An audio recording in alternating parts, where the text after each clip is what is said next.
Baik, halo semua. Perkenalkan, nama saya Gede Eka Putra Wijaya. Saya dari kelas E dengan NIM 220856108. Saya merupakan anak didik dari dosen pengampu Idewa Made Bayu Atmaja Darmawan Eskom MCS. Berikut saya ingin presentasikan tugas satu saya, yaitu pengenalan sistem komputer dan sistem operasi. Baik, mari kita mulai saja. Yang pertama ada sistem komputer. Nah, apa sih itu sistem komputer? Sistem komputer adalah gabungan dari berbagai komponen perangkat keras, hardware, serta perangkat lunak atau software yang bekerja sama untuk menjalankan tugas-tugas tertentu. Nah, jika membahas sistem komputer, maka sistem komputer dapat dibagi menjadi 4 bagian, yaitu hardware, sistem operasi, program aplikasi, dan juga user. Hardware di sini merupakan perangkat keras komputer yang berguna untuk melakukan proses input dan output. Contohnya yaitu CPU, memori, dan perangkat input-output. Selanjutnya ada sistem operasi. Nah, sistem operasi ini berfungsi untuk mengontrol dan mengkoordinasikan penggunaan perangkat keras di antara berbagai aplikasi dan pengguna. Selanjutnya ada program aplikasi. Nah, program aplikasi ini merupakan sebuah program yang menggunakan sumber daya sistem komputer untuk memecahkan masalah komputasi pengguna. Contohnya yaitu seperti aplikasi pengolah kata, compiler, browser web, basis data, dan video game. Selanjutnya ada struktur sistem komputer. Nah, berikut telah disediakan gambaran bagaimana sih struktur sistem komputer itu. Nah, bagaimana sih alurnya itu? Nah, alurnya yaitu saat user ingin menjalankan atau menggunakan sebuah program aplikasi tentu saja membutuhkan resource dari hardware komputer untuk berjalan. Maka disinilah peran operating system atau sistem operasi untuk menghubungkan antara program aplikasi dan hardware komputer. Sistem operasi mengatur dan mengalokasikan resource dari hardware komputer sesuai yang dibutuhkan oleh program aplikasi, sehingga program aplikasi dapat berjalan sebagaimana mestinya. Baik, berikutnya, apa sih itu sistem operasi? Nah, sistem operasi adalah perangkat lunak yang bertanggung jawab untuk mengelola dan mengontrol semua sumber daya pada komputer, seperti CPU, memori, dan perangkat input-output. Sistem operasi juga berfungsi sebagai jembatan antara perangkat keras komputer dan aplikasi yang dijalankan oleh penggunanya.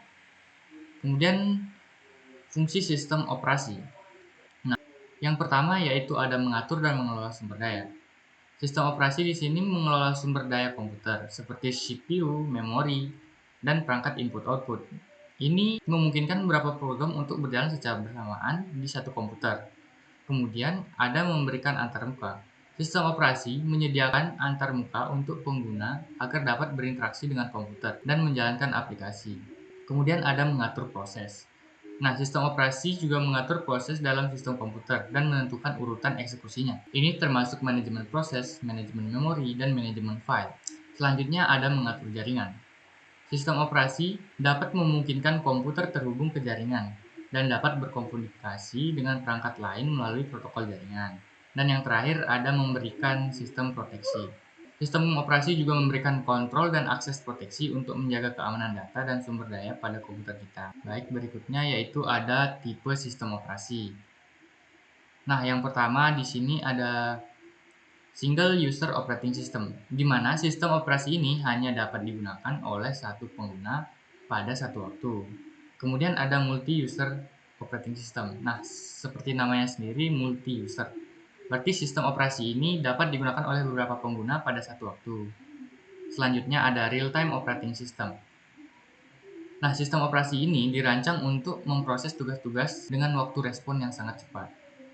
Selanjutnya ada Network Operating System. Sistem operasi yang digunakan untuk mengatur, memfasilitasi interaksi antara beberapa komputer pada jaringan. Kemudian selanjutnya ada sistem operasi yang populer. Nah, di sini ada 5 ya sistem operasi yang populer di saat ini. Yaitu yang pertama ada Windows, kemudian macOS, Linux, Android, dan iOS. Baik, itu saja untuk sistem operasi yang populer.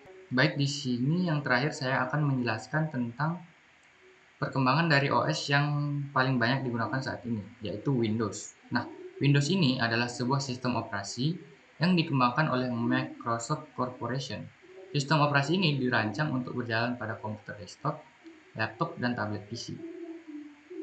Windows menyediakan antarmuka pengguna grafis yang mudah digunakan serta dukungan untuk berbagai aplikasi perangkat lunak. Nah, perkembangan Windows yaitu yang pertama dari tahun 1985 sampai 1990 yaitu ada Windows 1.0 yang dirilis tahun 1985, merupakan sistem operasi yang pertama dikembangkan oleh Microsoft. Dirancang untuk menjadi antarmuka grafis yang mudah digunakan untuk pengguna komputer pribadi.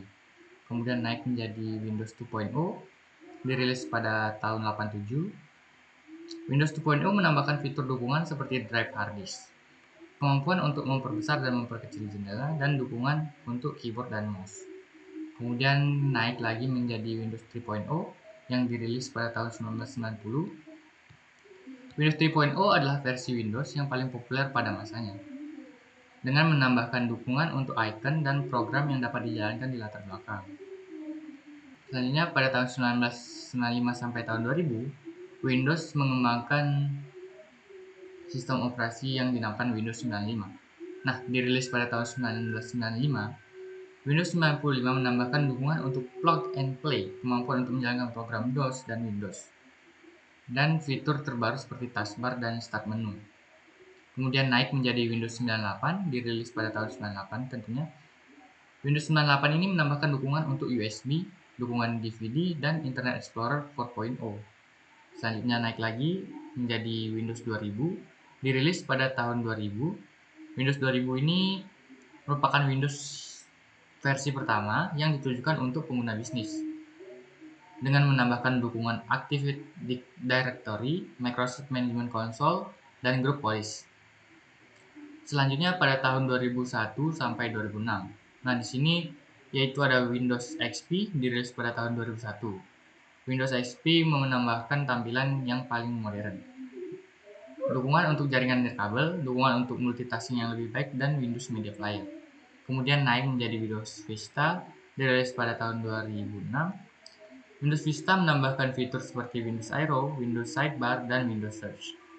Namun Windows Vista juga dikenal sebagai salah satu versi Windows yang paling tidak populer karena masalah kinerja dan kompatibilitas program. Selanjutnya pada tahun 2009 sampai 2015, dirilislah Windows 7 pada tahun 2009 dengan menambahkan fitur seperti taskbar yang diperbarui, fitur Aero Snap, dan dukungan untuk multitouch. Selanjutnya dikembangkan lagi Windows 8 yang dirilis pada tahun 2012. Windows 8 adalah versi Windows yang paling berbeda dari versi-versi sebelumnya. Nah, Windows 8 menambahkan antarmuka modern UI yang dirancang untuk perangkat dengan layar sentuh. Namun sayangnya Windows 8 juga kurang populer karena kritik terhadap antarmuka pengguna yang terlalu berbeda. Selanjutnya Windows 10. Nah, Windows 10 ini dirilis pada tahun 2015. Windows 10 menambahkan fitur seperti Cortana, Desktop Virtual Desktop, dan Continuum Mode. Windows 10 juga merupakan sistem operasi yang paling aman dari Microsoft dengan fitur Windows Hello dan Windows Defender-nya. Nah, yang terakhir yaitu versi terbaru dari Windows, yaitu ada Windows 11 ya. Nah, Windows 11 ini adalah operasi terbaru dari Microsoft yang dirilis pada tahun 2021 lalu. Windows 11 dirancang untuk memberikan pengalaman pengguna yang baik dan modern dengan beberapa fitur seperti antarmuka pengguna yang lebih modern, pengembangan fitur Snap Layout dan Snap Group yang memungkinkan pengguna untuk mengatur jendela aplikasi dengan mudah. Nah, selanjutnya ada menggunakan multitasking yang lebih baik. Selanjutnya kemampuan multitasking yang lebih baik, kemudian peningkatan performa. Selanjutnya ada integrasi dengan Microsoft Teams yang memungkinkan untuk melakukan panggilan video dan chatting dengan teman atau rekan kerja. Dan yang terakhir yaitu peningkatan keamanan. Baik, sekian saja presentasi saya hari ini. Semoga apa yang saya jelaskan dapat bermanfaat bagi kalian semua. Dan jika ada kesalahan kata, mohon dimaafkan. Terima kasih atas waktu yang telah diberikan. Saya akhiri.